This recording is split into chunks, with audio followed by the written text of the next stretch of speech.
Chapter 1. The Ship Comes Home.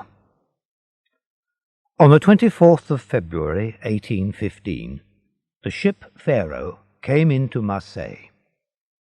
A man on the shore jumped into a boat and went out to the ship. A young man, about 20 years old, looked over the side of the ship. He seemed to be the captain. He was the type of man who meets danger without fear. "Oh, is it you, Dantes?" cried the man in the boat. "What has happened?" "A very sad thing, Mr. Morel," replied the young man. "When our ship was near Civitavecchia, we lost our brave Captain Leclerc." He turned to his men and gave a quick order. Then he turned again to Morel. The Pharaoh was Morel's ship, and Edmond Dantes was first officer. "We will all die one day, Edmond," said Morel. "The goods?" "They are safe, Mr. Morel. Now, come on board. Here is Danglars. He does all the buying and selling. I must look after my ship."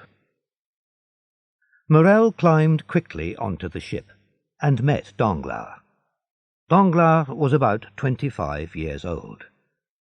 Nobody on the Pharaoh liked him. "Well, Mr. Morel," said Danglars, "you heard about the sad death of Captain Leclerc." "Yes. He was a brave and good man." "And a good seaman. He was old and wise. A good ship's captain for Morel and Son," replied Danglars. "A young man can be a good captain too," Morel said. "Look at our friend Edmond. He works well." "Yes, Danglars." He looked at Dantes. He did not like him. "Yes, he is young, and he is very sure of himself. When the captain died, we had to take orders from him, and as a result we lost a day and a half at the island of Elba. We needed to come straight to Marseille."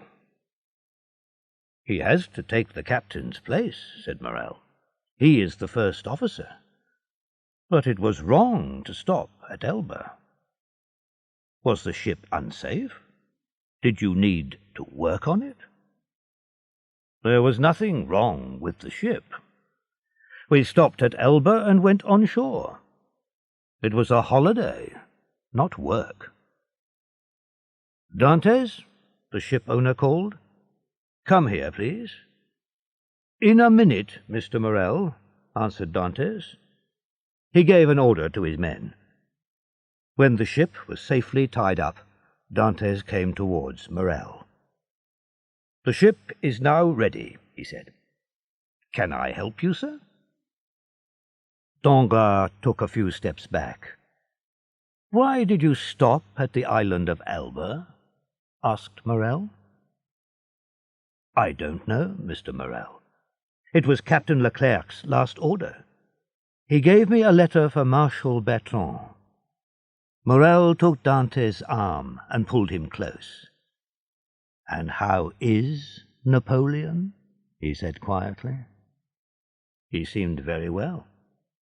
"You spoke to him?" "No." "He spoke to me," said Dantes. "He asked, 'When did you leave Marseille? What goods are on board?' He was very interested.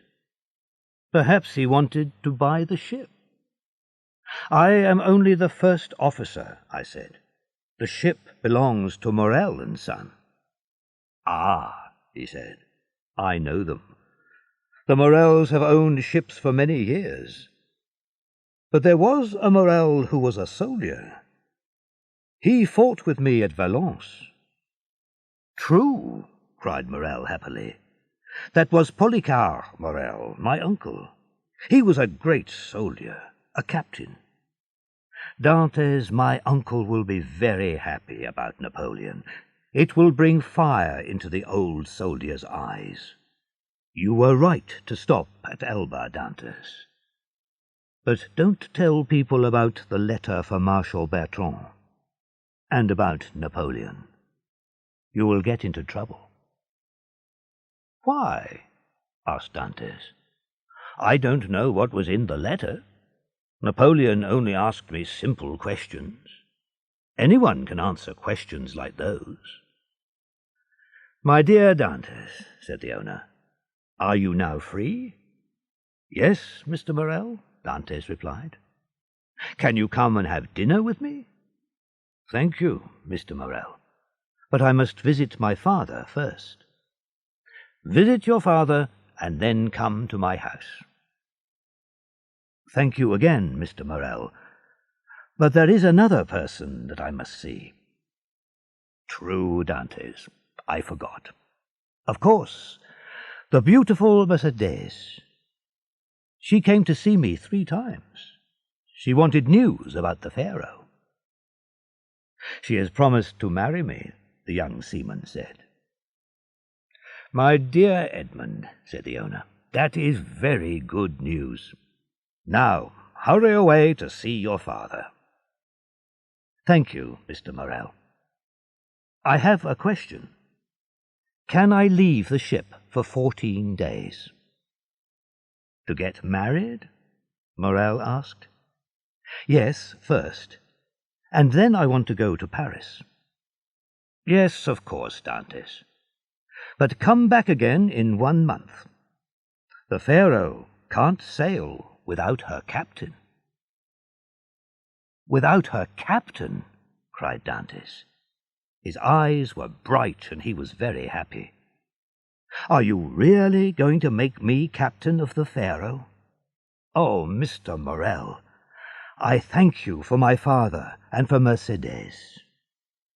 "Good, Edmund. Go to your father.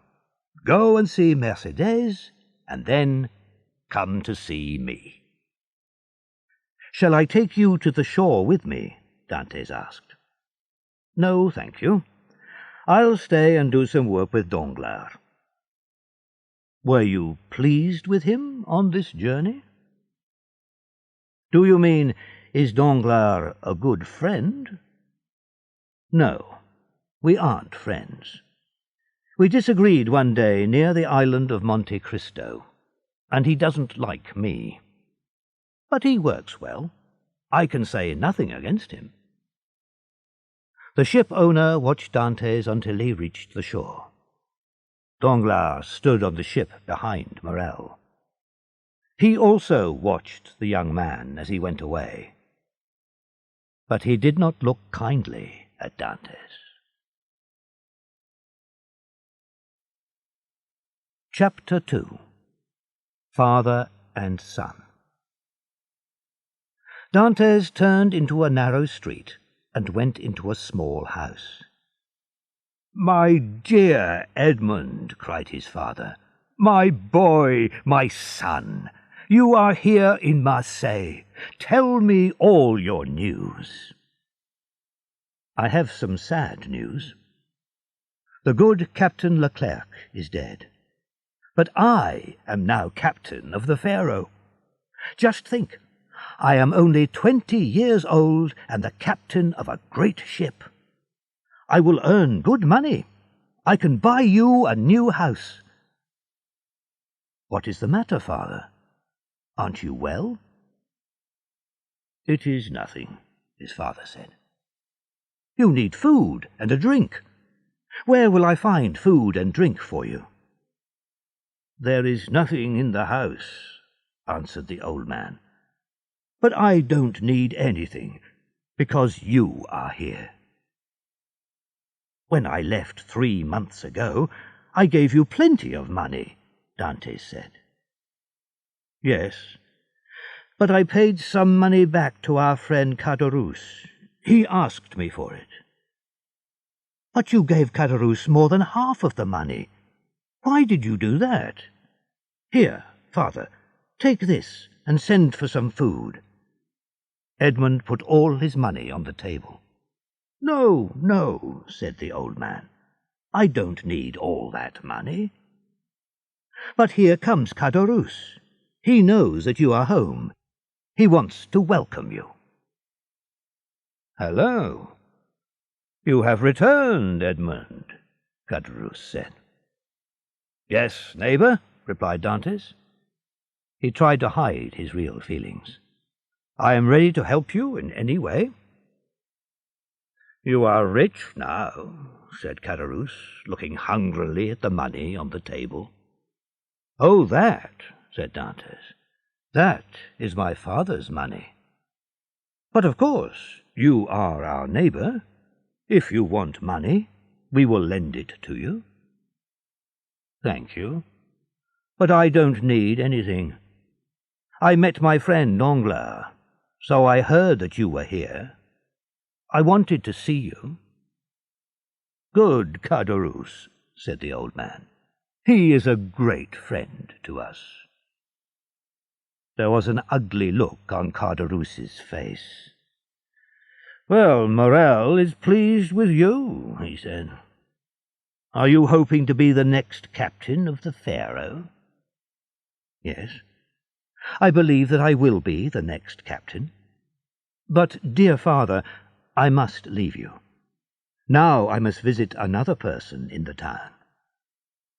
"Go, my dear boy, and God protect your wife." "His wife?" said Caderousse. "She isn't his wife yet. Mercédès is a fine girl, and fine girls have plenty of young men. But you will be captain of the Pharaoh, so my opinion of women, and of Mercédès, is better than yours," Dantès said. "I know that she will always love me." Edmund left the house, and Caderousse joined Danglars. The seaman was waiting for him at the corner. "He isn't captain yet," said Danglars quietly. "We can stop him. Let's go.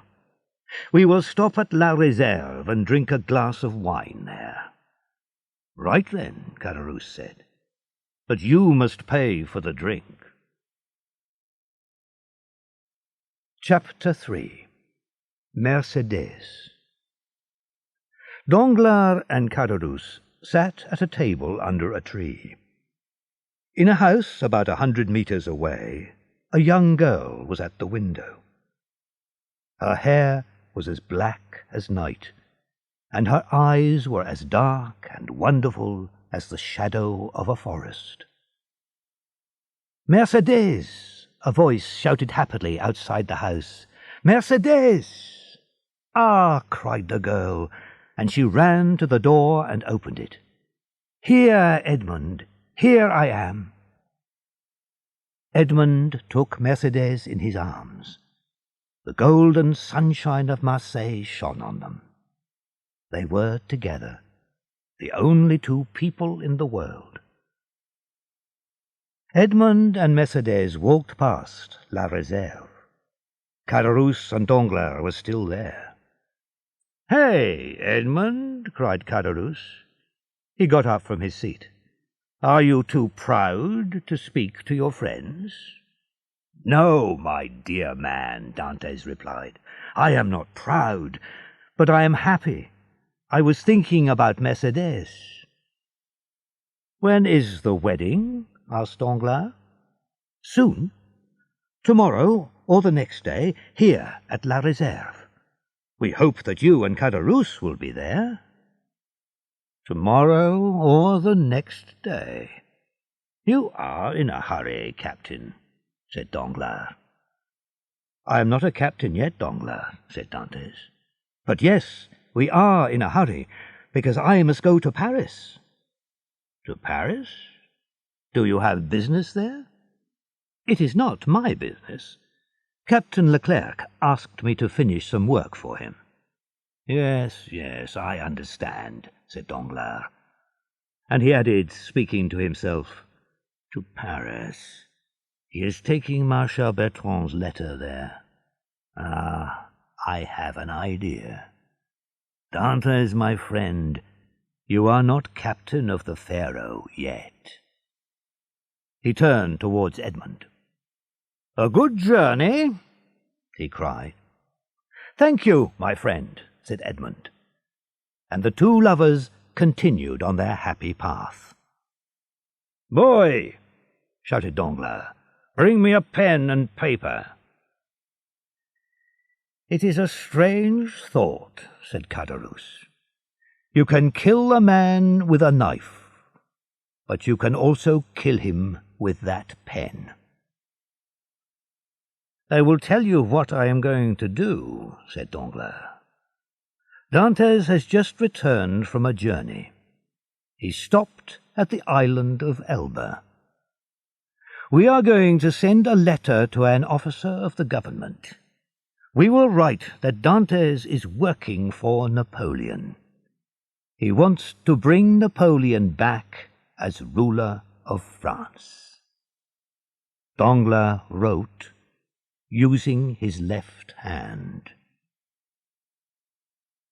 "A friend of the king has information for the king's officers.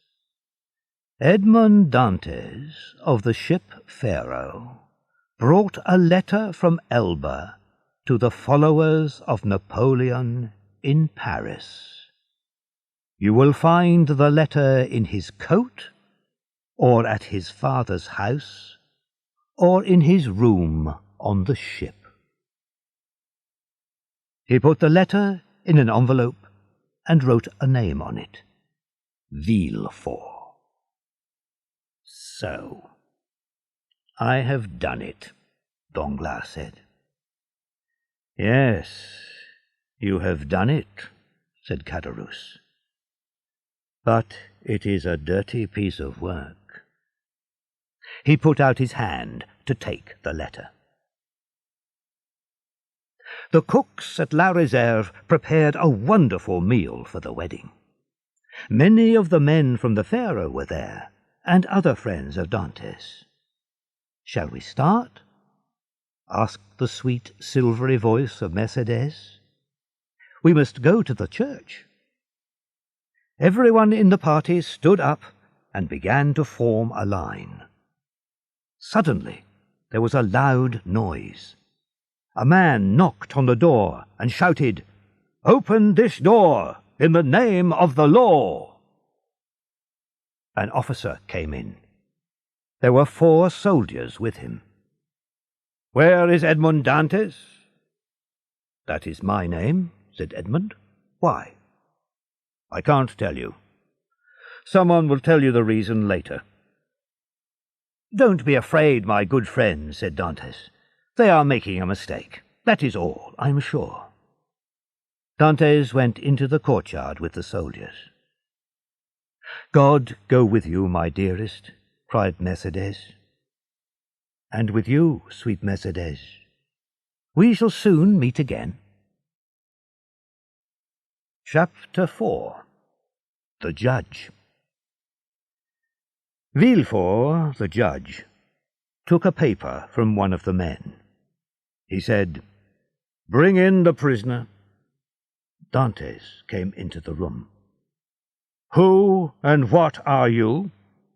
Villefort asked. "My name is Edmond Dantès," the young man replied. "I am an officer of the Pharaoh, one of Morel's ships." "Your age?" 20. "Where were you when the soldiers came?" "I was at my wedding." Dante's voice was full of tears. Earlier in the day he was so happy, and now... "It is sad that this man missed his wedding," thought Villefort. But he continued, "Do you work for Napoleon?" "I wanted to join one of his ships, but he lost power." "People think that you are a dangerous man. They say you want to bring Napoleon back to power." "Me? Dangerous? I am only 20. I don't know about things like power. I love my father, I love Morel, and most of all, I love Mercédès. That is all that I can tell you." Have you any enemies? Enemies? Said Dantes. Only important men have enemies. I am not important. True, you are only 20, Villefort said. But you will soon be captain of a ship.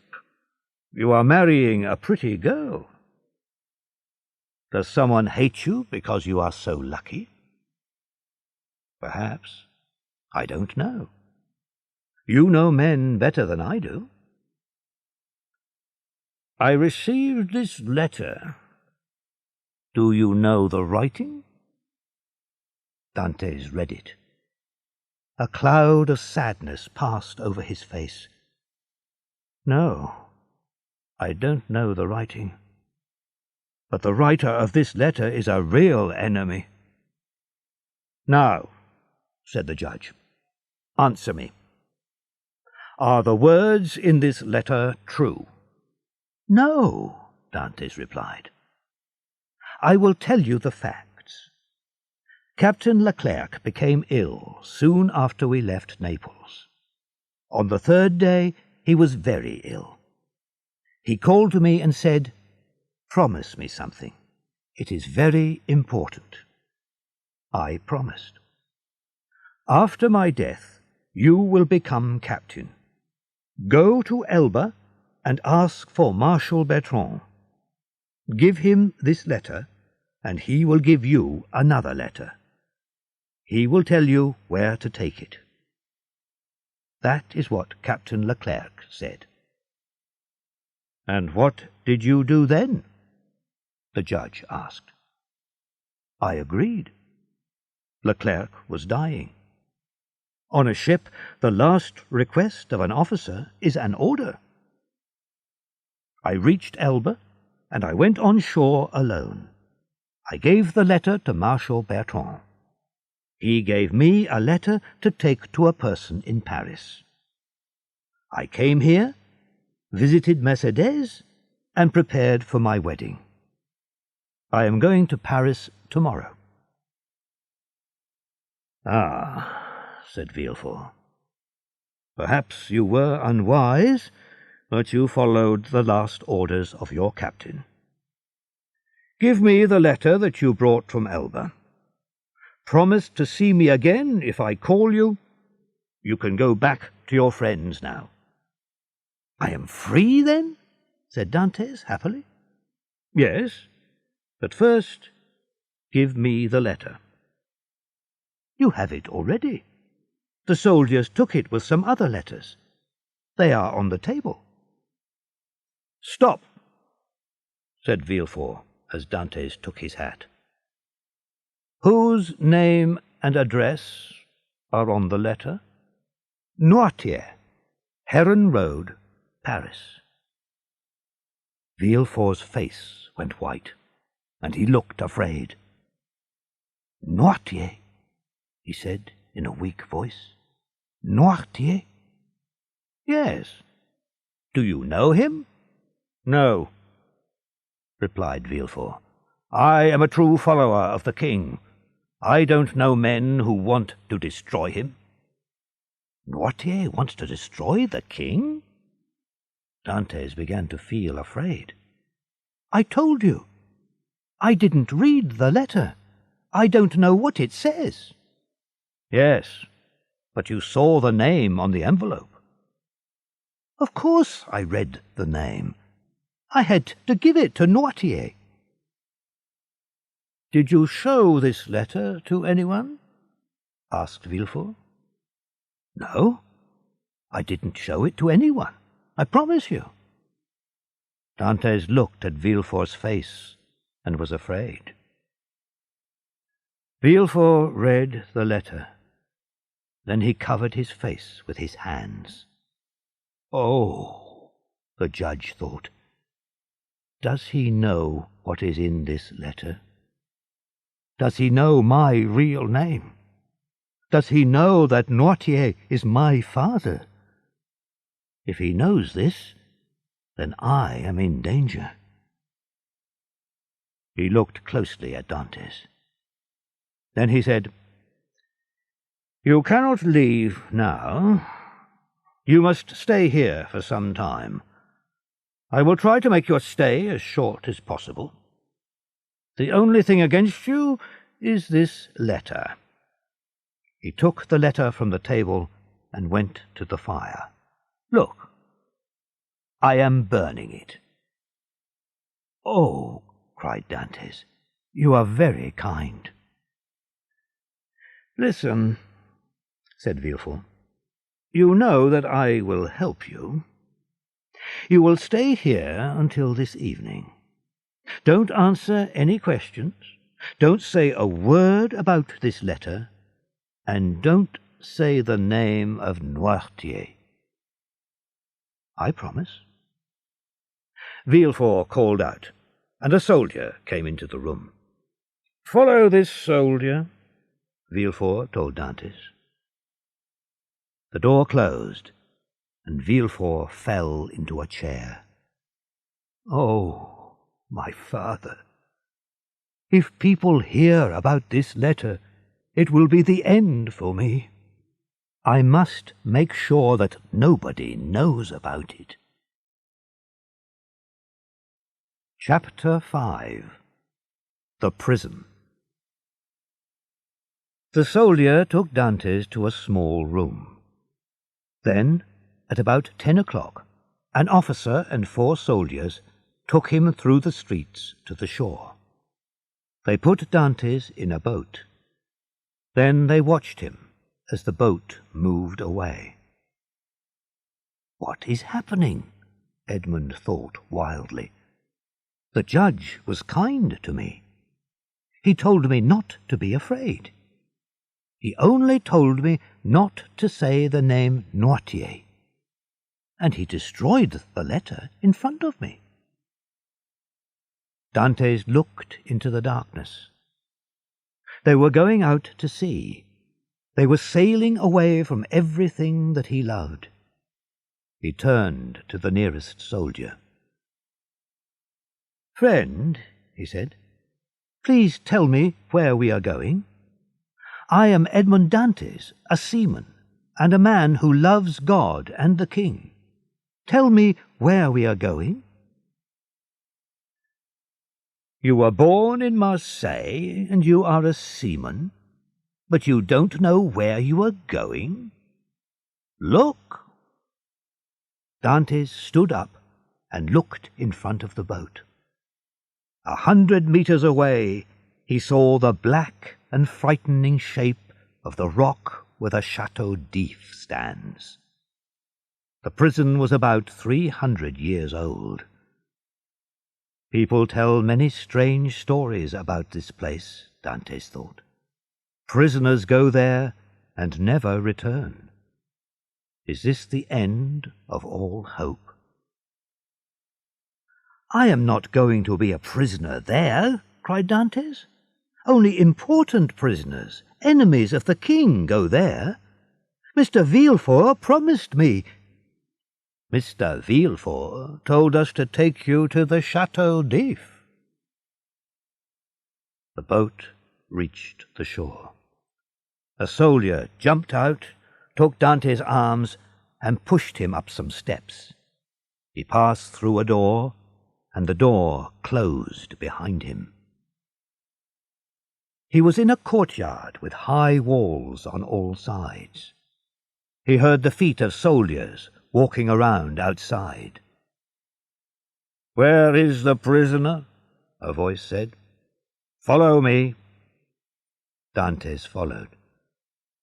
The man took him to a room which was almost under the ground.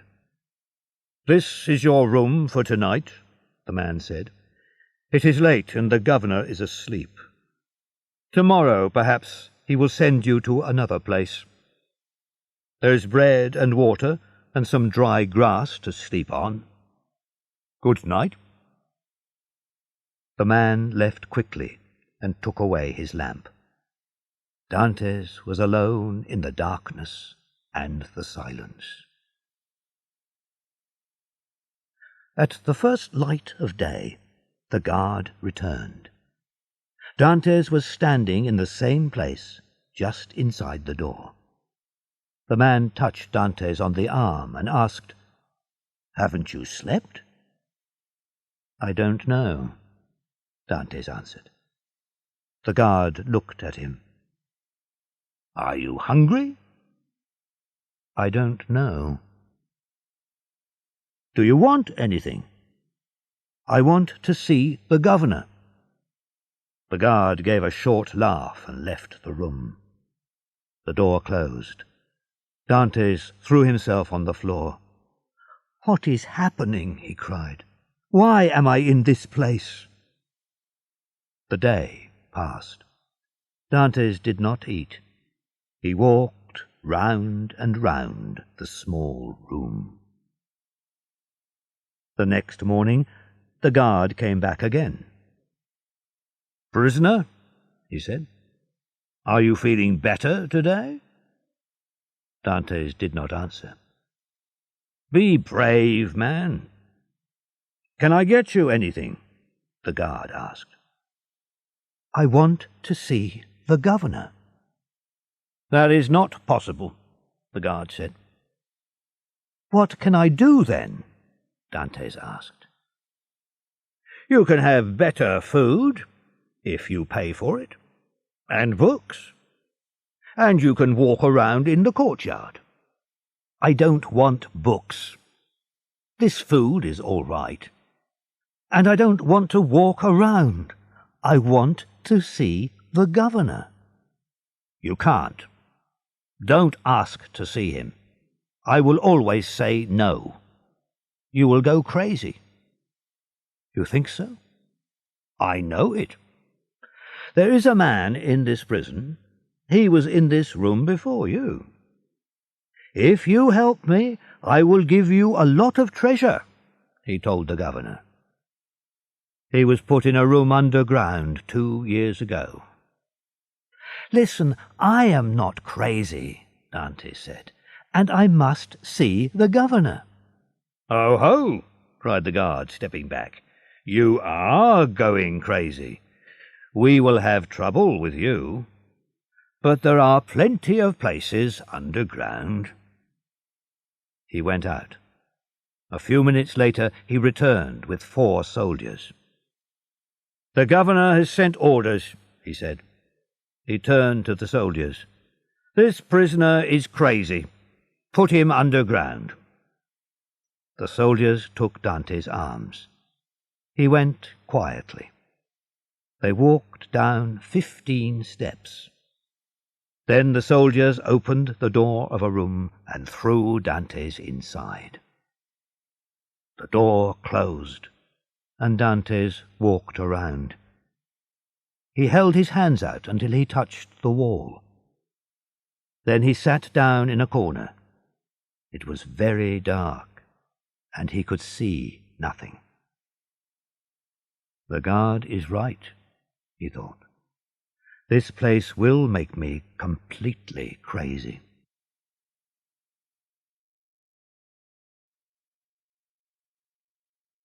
Chapter 6. Underground. Time passed. The chief officer of prisons visited the prisoners' rooms. "Is the food good?" he asked the prisoners. "Do you want anything?" "The food is very bad, and we want to be free," they all replied. The officer laughed and turned to the governor. "Why do we come here? We always hear the same thing. The food is bad, I have done nothing wrong, I want to be free." "Are there any other prisoners?" "Yes, there are the crazy prisoners. We keep them underground. They are a danger to other people." "Let's visit them. I must see them all." 2 soldiers took the officer down the steps. The air smelled bad. The darkness was full of the smell of death. "Oh," cried the officer, "who can live here? Very bad men. We must watch them very carefully." This was the officer's first visit. "Prisoner number 34. Let's visit this one first," he said. Dantes was sitting in the corner of his room. He looked up and saw the stranger with 2 soldiers. "This is an important officer," he thought. He jumped up to meet him, but the soldiers pushed him back. "The officer thinks that I am crazy," Dantes thought. He looked at the officer. He tried to make his voice quiet and calm. "I only want to know what is going to happen to me. Why am I here? Give me your permission to see a judge." "Perhaps," said the chief officer. Then, turning to the governor, he said, "Show me your books. What is this man's crime?" "I know that you can't free me," said Dantes, "but tell me, please, that there is hope." "I can't tell you that. I can only promise to ask about the matter. Who gave orders for you to come to the prison?" "Mr. Villefort." "Does he have a reason to be your enemy?" "No. He was very kind to me," Dantes said. "Then I can believe what he writes about you in the prison's book?" "Yes." The officer left the room and closed the door. But he left something in the room. Hope. The officer kept his promise to Dantes.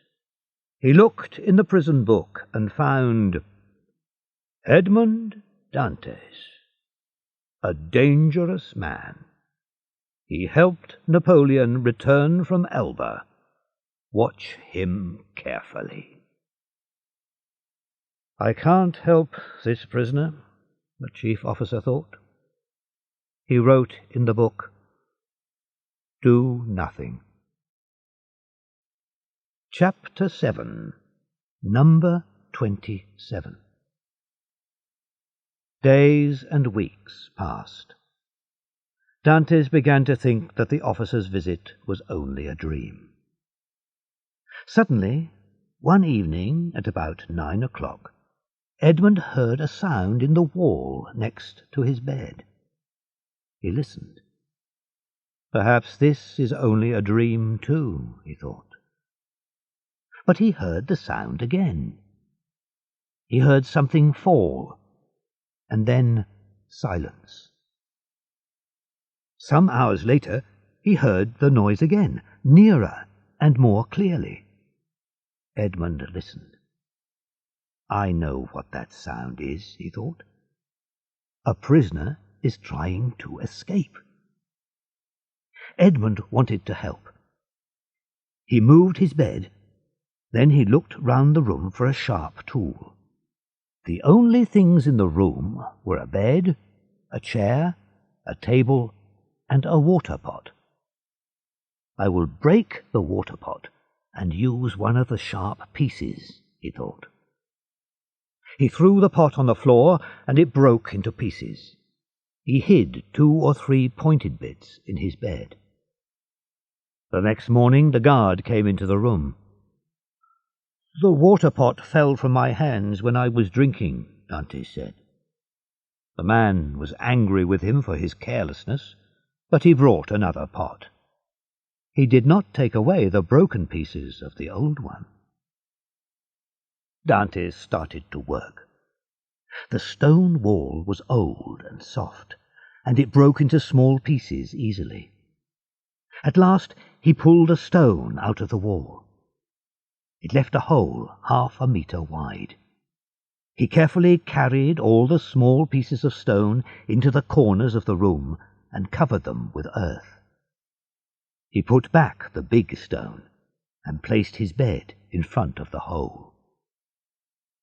Later the guard came with his evening meal. When the man left the room, Dantes started to work again. He worked all night, making a deep hole in the wall. Then he stopped. "What is this?" he cried. "I can't cut through it or move it." It was a great piece of wood. Dantes could not make the hole deeper. "Oh, my God, he cried. "I want to die. I have lost all hope." "Who is the man who can talk at the same time about God and about hopelessness?" said a voice under the earth. Edmund got up on his knees. "Ah," he said, "a voice, the voice of a man. In the name of God, speak again." "Who are you?" said the voice. "An unhappy prisoner." "Why are you in prison?" "I did nothing wrong," Dantes replied. "They say that I tried to help Napoleon. He wanted to return to France." "To return to France? Where is he now, then?" "They sent him to the island of Elba in 1814.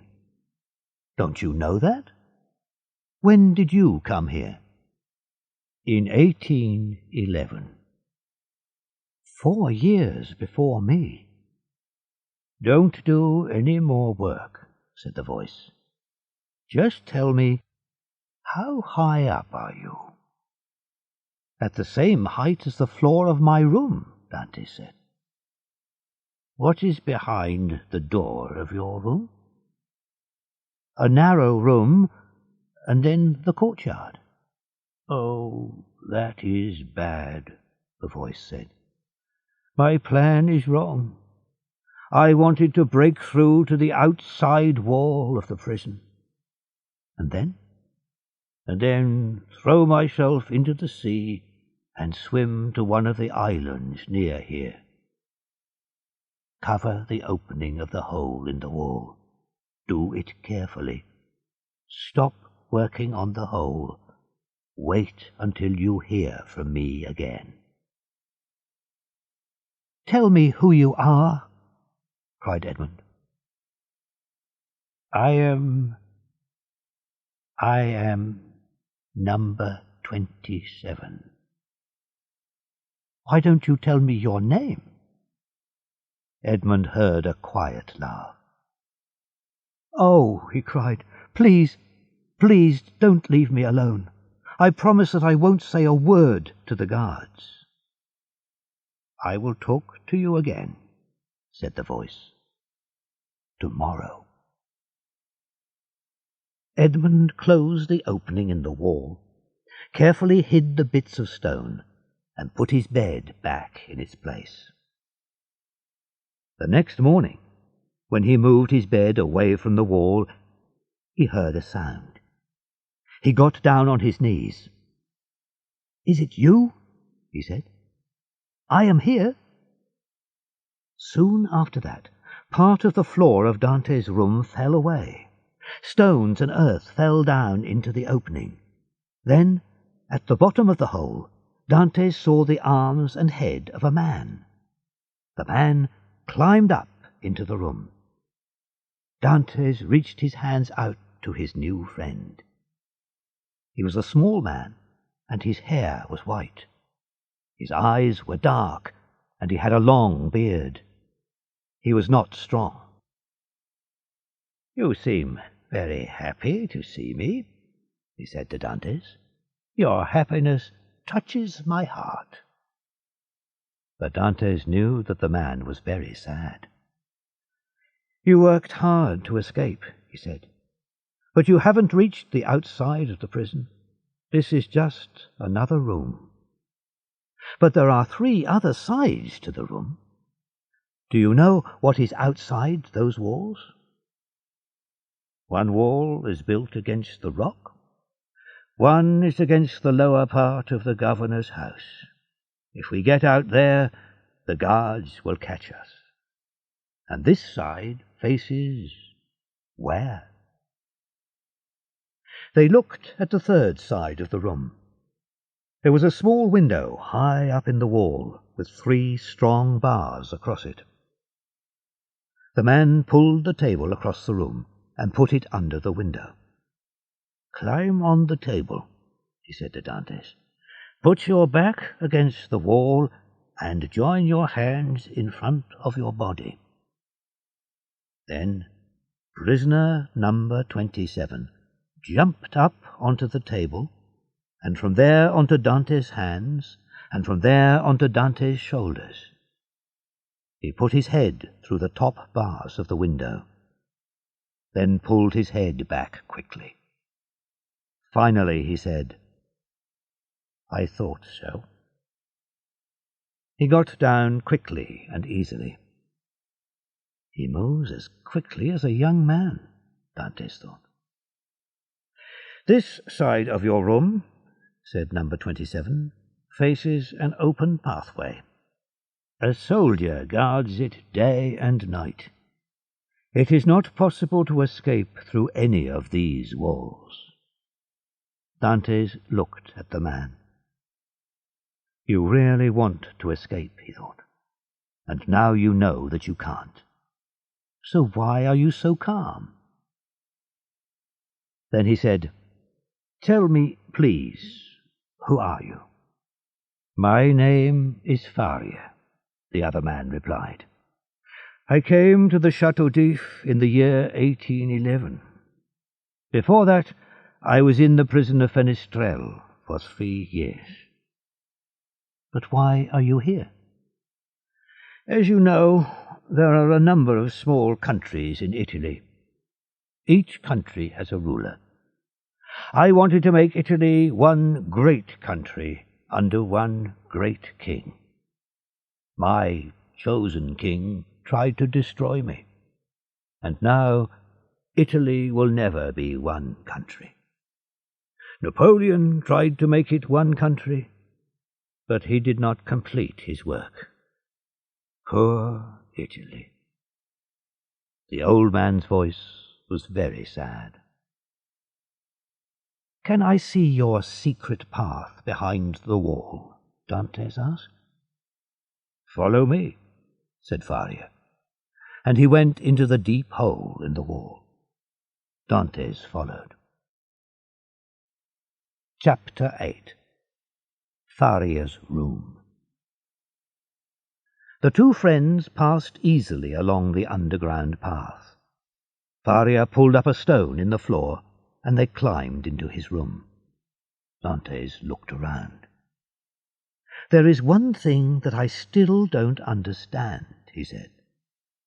"How do you do so much work?" "I work all night." "At night? Do you have cat's eyes? Can you see in the dark?" "No, of course not. But God has given man a mind. With it we can make what we need. I made a lamp for myself. I get the oil from my food, and it burns very well." They sat and talked. Faria's words were clever and wise. Sometimes Dantes could not understand them. "You are very wise. Will you teach me?" Dantes asked. "I don't want you to get tired of me. A clever person doesn't want to talk to a person who knows nothing. Teach me, and then the hours will pass more quickly for you." Dantes learned new ideas from Faria very quickly and easily. He learned about the history of the world and the English language and many other things. Time passed. Dantes was much happier, but Faria's health was not good. One day Faria was in Edmund's room. Edmund was working on the secret path between their rooms. Suddenly Edmund heard Faria cry out in pain. He hurried to him and found him in the middle of the room. His face was as white as death. "What is the matter?" cried Dantes. "Quick," replied Faria. "Listen to me." Dantes looked at Faria's face and was afraid. Faria's eyes were dark, and there were deep blue circles round them. His skin was very pale. "Listen," said Faria. "I have a terrible illness. I was ill before I came to the prison. Help me back to my room. Take out one of the feet which hold up my bed. There is a small bottle of red liquid in the hole." Dantes acted quickly. He pulled the old man down into the underground path and took him back to his room. Then he helped Faria onto the bed. "Thank you," the poor man said. He was very cold now. "Now I must tell you about this illness. When it reaches its worst point, and not before, I pour a little of the liquid into my mouth." He stopped talking. The frightening greyness of death passed over his face. Dantes waited. Then he thought, "My friend is nearly dead." He took Faria's knife, broke open the bottle, and poured a little of the liquid into Faria's mouth. And he waited again. "Will my friend die?" he cried. 1 hour passed, and there was no change. Then, at last, a little colour came into Faria's face. The wide-open eyes showed some life. Faria could not speak, but he pointed to the door. Dantes listened and heard the steps of the guard. "He mustn't find me here," he thought. The young man ran to the opening of the underground path and hurried to his room. Just after he reached it, the guard came in with food. He saw his prisoner sitting, as usual, on the side of his bed. After the guard left, Dantes hurried back to Faria's room. He lifted up the stone and was soon next to the sick man's bed. Faria was a little better, but he was still very weak. "Don't lose hope," said Dantes. "You will soon be strong again." He sat down on the bed next to Faria and held the old man's cold hands. "No," said Faria. "My first illness lasted for only half an hour. When it ended, I got up from my bed without help. Now I can't move my right arm or leg, and there is a pain in my head. Next time, the illness will kill me." Chapter 9. The Story of the Treasure. The next morning Dantes returned to Faria's room. Faria looked a little better. He showed Dantes a small piece of paper. Half of it was burnt away. Edmund said, "I can't see anything except broken lines and words." "I know what the words mean," said Faria. "But first I will tell you the story of this paper. I was the friend and helper of Prince Spada, the last of the princes of that name. I was very happy with him. A long time ago, his family was very rich. People often say, as rich as a Spada. But my friend, Prince Spada, had very little money. He told me about another Spada. This man lived and died at the time of Cesare Borgia. Cesare Borgia needed money for his wars, but the country was very poor. Finally, he thought of a plan. He asked 2 famous rich men, Rospigliosi and Spada, to dinner. Rospigliosi was very pleased, but Spada was a wise man. "Cesare Borgia wants my money," he thought. "He will kill me." He wrote a note. Then he went to the dinner. There was death in the glass of wine in front of him. "If I don't drink the wine, Borgia will kill me in another way," he thought. So Sparda drank and died. Cesare Borgia took all the dead man's papers and the last letter that Sparda wrote before the dinner. This said, "I give everything to my brother's child, all my money and all my books. Tell him to keep the prayer book with the gold corners carefully. It will help him to remember his uncle." Cesare looked everywhere. There were some gold cups and a little money, very little, and he took those.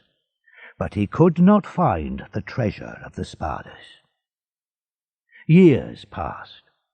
The famous prayer book stayed in the family, and my friend the prince now owned it.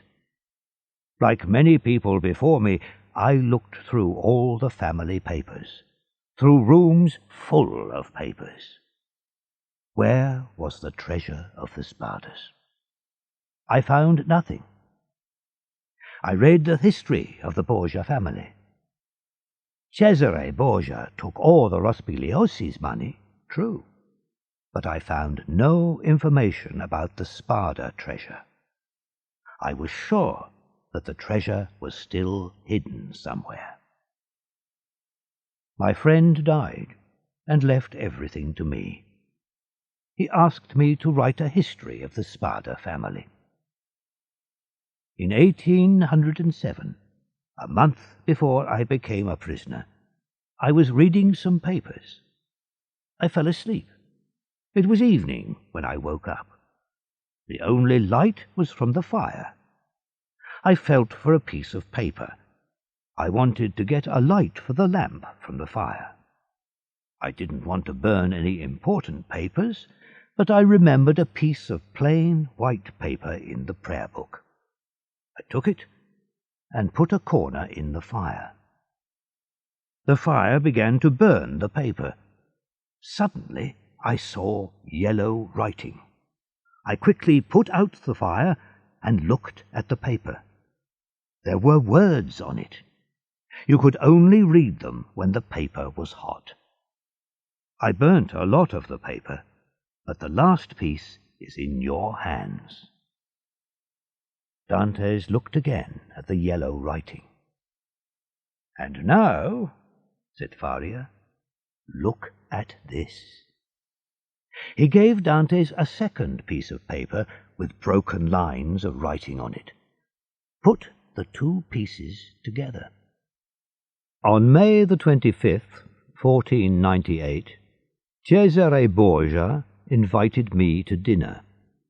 He wants to kill me. He wants all my money. When I die, give everything to Guido Spada. It is hidden safely on the island of Monte Cristo. Guido knows the place because we visited it together.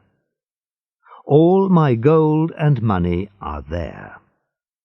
Lift up the 22nd rock from the beach at the east end of the island. Find the steps that go underground.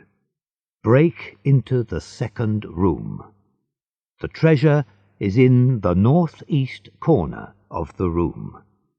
Cesare Spada, May 25th, 1498. "Yes," Dante said, "I understand. But the writing on the second piece is different." "It is my writing," said Faria. "I thought about it and completed the old paper. When I understood the words, I left immediately. But the government was afraid of me. When I went on board the ship, soldiers took me prisoner." Faria looked at Dantes. "And now, my dear man," he said, "you know as much as I do. If we ever escape together, half this treasure is yours. If I die here, all of the treasure is yours. You are my son. You were born to me in this prison. God sent you to help a sad old prisoner." "Thank you," said the young man to Faria. "But we will never have the treasure, because we won't leave this prison. My real treasure is your teaching and your wise words."